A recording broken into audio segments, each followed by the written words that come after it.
ಕೊಡ್ಬೇಕು ಅಂತ ಕೇಳಿದ್ರೆ ಅವ್ರಿಗೆ ಅದ್ಭುತವಾಗಿರ್ತಕ್ಕಂಥ ಸಂಸ್ಕಾರವನ್ನ ಕೊಟ್ಟಿದ್ದಾಯ್ತಂದ್ರೆ ಏನು ಬೇಕಾದ್ರೂ ಸಾಧ್ಯ ಮಾಡ್ಲಿಕ್ಕೆ ಸಾಧ್ಯ.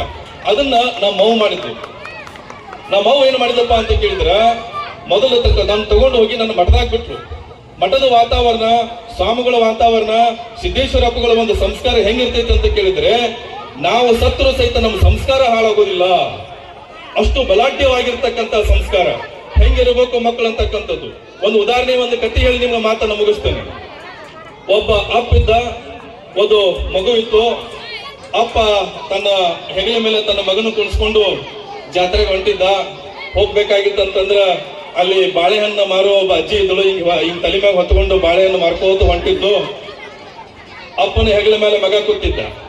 ಮಗ ಏನ್ ಮಾಡಿದಪ್ಪ ಅಂತಂದ್ರೆ ಹಿಂಗ್ ಬಾಳೆಹಣ್ಣು ತಗೊಂಡ ಕೂಡಲೇ ಅಪ್ಪ ಗೊತ್ತಾಯ್ತು. ಹೇ ಶಬಾಷ್, ಬೇಷ್, ಗುಡ್ ಗುಡ್ ಅಂತಂದ. ತಗೋ ಅಪ್ಪ ನಿನಗೊಂದು ಬಾಳೆ ಅಂತಂದ. ಅಪ್ಪಗ್ ಬಾಳೆಹಣ್ಣು ಕೊಟ್ಟ, ತಾನೂ ತಿಂದ, ಮನಿಗ್ ಹೋದ, ತಂಗಿ ಕೊಟ್ಟ, ಅವು ಕೊಟ್ಟ, ಎಲ್ಲಾರು ಕೊಟ್ರು. ಬಾಳ ಖುಷಿ ಆಯ್ತು. ಅಪ್ಪಗೂ ಖುಷಿ ಆಯ್ತು, ಮಗಗೂ ಖುಷಿ ಆಯ್ತು. ಯಾಕ ಬಾಳೆಹಣ್ಣು ತಿಂದ್ರಲ್ಲ. ಒಂದು ಸಿಂಗ ಪೇಟೆಗೆ ಹೋಗ್ತಿರ್ಬೇಕಾದ್ರ ನಮ್ಮ ಹಣಮೋದ್ರ ಜಾತ್ರೆ ಇದ್ದಾಗ ಅಲ್ಲಿ ಒಂದ್ ಸ್ವಲ್ಪ ಒಬ್ರು ಇದು ಮಾಡ್ತಾರಲ್ಲ ಎಲ್ಲ ಮಾರೋರ್ ಕಡೆ ಒಂದ್ ಸ್ವಲ್ಪ ಹಣ್ಣು ಅಂಗಡಿ ಒಳಗ ಬಜ್ಜಿ ತೊಡಗ್ ಮಾಡ್ದ. ಆಮೇಲೆ ಹಂಗ ಸಣ್ಣಗೆ ರೊಕ್ಕ ತೊಡಗ್ ಮಾಡ್ದ.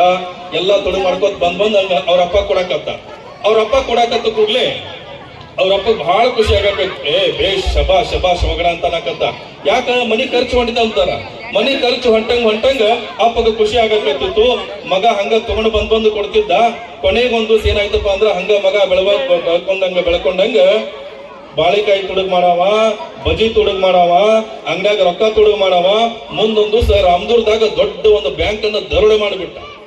ದರೋಡೆ ಅಟ್ಟೆ ಮಾಡ್ಲಿಲ್ಲ. ದರೋಡೆ ಮಾಡುವ ಸಂದರ್ಭದಲ್ಲಿ ಸೆಕ್ಯೂರಿಟಿಯನ್ನು ಸ್ವಲ್ಪ ಹೊಡೆದ. ಅವನಲ್ಲೇ ಸತ್ತ ಹೋಗ್ಬಿಟ್ಟ. ಇವಂಗ ಬಂದು ಪೊಲೀಸ್ ಮಾಮಗಳು ಬಂದು ಕರ್ಕೊಂಡೋಗಿ ಜೈಲಿಗೆ ಹಾಕಿದ್ರು. ಜೈಲಿಗೆ ಹಾಕಿದ್ಮೇಲೆ ಜೈಲವ್ರು ಹೇಳಿದ್ರು, ಇಲ್ಲ ಇವನ ಒಂದು ಕೊಲೆ ಮಾಡಿದಾನೆ, ಅಪಹರಣ ಮಾಡ್ಯಾನ, ತುಡುಗು ಮಾಡ್ಯಾನ, ಇವನಿಗೆ ಗಲ್ಲು ಶಿಕ್ಷೆ ಕೊಡ್ಬೇಕು ಅಂತ ತಿಳ್ಕೊಂಡು ಗಲ್ಲು ಶಿಕ್ಷೆನ ನಿರ್ಧಾರ ಮಾಡಿದ್ರು. ಕೊನೆಗೆ ಅವಂಗ ಮಗನಿಗೆ ಕೇಳಿದ್ರು, ನಾಳೆ ಬೆಳಿಗ್ಗೆ ಗಲ್ಲು ಶಿಕ್ಷೆ ಹಾಕ್ತಾರ, ನಿನ್ನ ಕೊನೆ ಆಸೆ ಏನೈತಪ್ಪ ಅಂತ ಕೇಳಿದ್ರು. ಇಲ್ರಿ, ನಾನು ನಮ್ಮಪ್ಪನ್ ನೋಡ್ಬೇಕು ಅಂತಂದ. ಆಯ್ತು, ನೀನು ಬೆಳಿಗ್ಗೆ ನಿಮ್ಮಪ್ಪನ ಭೇಟಿ ಮಾಡಿಸ್ತೀವಿ ಅಂತಂದ್ರು. ಅಪ್ಪಗ ವಯಸ್ಸಾಗಿತ್ತು. ಅಪ್ಪ ಬಂದ. ಅಪ್ಪ ಎದುರಿಗೆ, ಮಗ ಒಳಗ. ಅಪ್ಪ ಅಳಾಕತ್ತಿದ್ದ. ಮಗ ಅಪ್ಪನ ಹತ್ರಕ್ಕೆ ಹೋದ. ಪೊಲೀಸ್ ಎಲ್ಲ ಸುತ್ತಮುತ್ತ ನಿಂತಿದ್ರು. ಮಗ ಒಂದು ದೊಡ್ಡ ಅಪ್ಪನ ಕಪಾಳಕ್ಕೆ ಬಿಟ್ಟ, ಕಪಾಳಕ್ಕೆ ಹೊಡೆದ. ಅವಾಗ ಅವ ಜೈಲ್ನಾಗಿದ್ದ 6-7 ತಿಂಗಳಾಗಿತ್ತು. ಅಲ್ಲಿ ಸ್ವಾಮಿಗಳ ಕಡೆ ಸಂಸ್ಕಾರ ಆಗಿತ್ತು.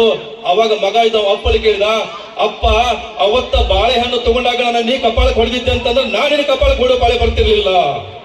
ಯಾವತ್ತು ನೀನು ಬಾಳೆಹಣ್ಣು ತಗೊಂಡಾಗ ನನ್ನ ಕಪಾಳಕ್ಕೆ ಹೊಡೆದು ಹೇಳಿದ್ದೆ ಅಂತಂದ್ರ ಇವತ್ತು ನಾನು ಗಲ್ಲು ಶಿಕ್ಷೆಗೆ ನಾನು ಗುರಿ ಆಗ್ತಿರ್ಲಿಲ್ಲ.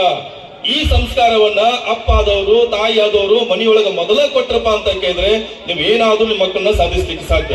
ಅದಕ್ಕ ನೀವೆಲ್ಲ ಹೇಳ್ತಿರ್ತೀವಿ, ಮಕ್ಕಳೇ ಮೊಬೈಲ್ ಬಿಡ್ರಿ. ಯಾರು ಬಿಡುದಿಲ್ರಿ, ಮೊಬೈಲ್ ಯಾರು ಬಿಡೋದಿಲ್ಲ. ಈ ತಿಳ್ಕೊಂಬಿಡ್ರಿ ನೀವು ಯಾರು ಬೇಕಾದ್ರೂ ಹೇಳಿ, ಸರ್ ಮೊಬೈಲ್ ಬಿಡಿಸಕ್ಕೆ ಏನೂ ಆಪ್ಷನ್ ಇಲ್ಲ. ಮೊಬೈಲ್ ಬಿಡಿಸ್ಲಿಕ್ಕೆ ಒಂದೇ ಒಂದು ದೊಡ್ಡ ಮಂತ್ರ ಏನೈತಿಪ್ಪ ಅಂದ್ರ, ನೀವು ಬಿಡಿ,